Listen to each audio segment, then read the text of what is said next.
Hello, good morning everyone. O ayan, ang gandang umaga. Medyo maulap, makulimlim, pero ang ganda ng mga halaman dito. Tingnan nyo naman.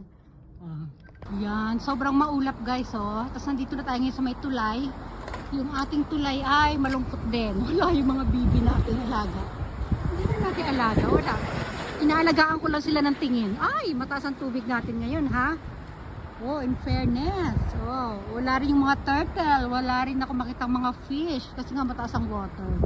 Oh, ayan. Ito ang daloy ng trapiko dito. Ayan, hindi naman nag-heavy traffic dito, 'di ba?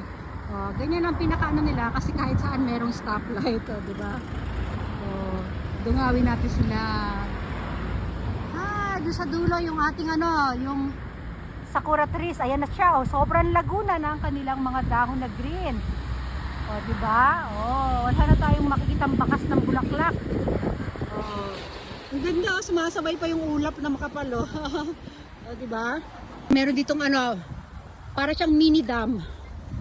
Mini dam, ayan. Pag napupuno na kasi yung kabilang kabilang ilog, yan pinapadaloy nila dito. Kaya ngayon marami ang tubig natin ngayon dito.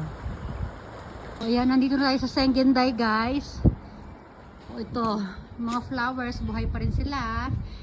Malapit na rin silang out of season, di ba? Pagmasdan na natin sila habang magaganda pa sila.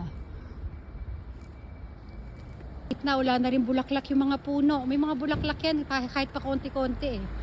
Ngayon wala na, mga dahon na lang. Pati nasa baba na yun, yung mga nakita nyo puro green sa baba.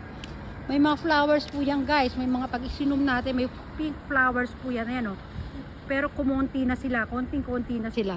Bye! Thanks for watching!